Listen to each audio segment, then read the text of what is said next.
السلام علیکم۔ بسم اللہ الرحمن الرحیم۔ حضرت عمر سرور کائنات صلی اللہ علیہ وسلم روضہ اقدس کی زیارت کے لیے گئے۔ وہاں روضہ کے سامنے ایک عربی دیہاتی کھڑا دعا مانگ رہا تھا۔ حضرت عمر رضی اللہ عنہ اس کے پیچھے خاموش کھڑے ہو گئے۔ وہ عربی یہ دعا مانگ رہا تھا کہ اے میرے رب، یہ آپ کے حبیب صلی اللہ علیہ وسلم ہیں، میں آپ کا بندہ غلام ہوں اور شیطان آپ کا دشمن ہے۔ اے میرے رب، اگر میری مغفرت کر دیں تو آپ کے حبیب صلی اللہ علیہ وسلم خوش ہو جائیں گے اور آپ کا یہ بندہ کامیاب ہو جائے گا اور آپ کا دشمن غمگین اور ذلیل خوار ہو جائے گا، اور اگر آپ نے میری مغفرت نہ فرمائی تو آپ کے حبیب صلی اللہ علیہ وسلم پریشان ہو جائیں گے، دشمن خوش ہو جائے گا اور یہ بندہ ہلاک ہو جائے گا۔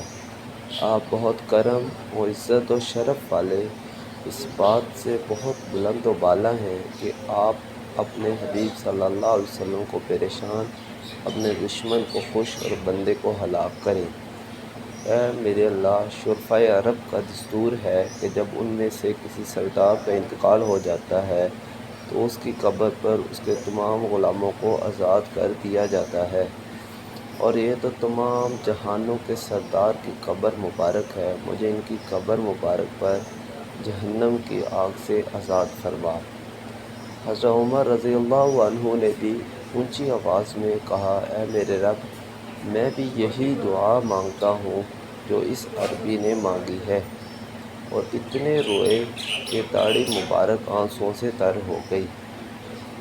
اب ہم بھی یہی دعا کرتے ہیں کہ اے ہمارے پروردگار رب کریم، ہم بھی یہی دعا کرتے ہیں جو اس عرابی رضی اللہ عنہ نے کی تھی، اور ہمارے آباء و اجداد کی، ہمارے رشتہ داروں کی اور ان تمام لوگوں کی جن کا ہم پر حق ہے کہ گردنوں کی جہنم سے کی آگ سے آزاد فرما دے۔ آمین یا رب العالمین۔ ویڈیو اچھی لگی تو چینل کو لازمی سبسکرائب کر دیں تاکہ مزید آنے والی اچھی اور معلوماتی ویڈیو بر وقت آپ تک پہنچتی رہیں۔ جزاک اللہ، شکریہ۔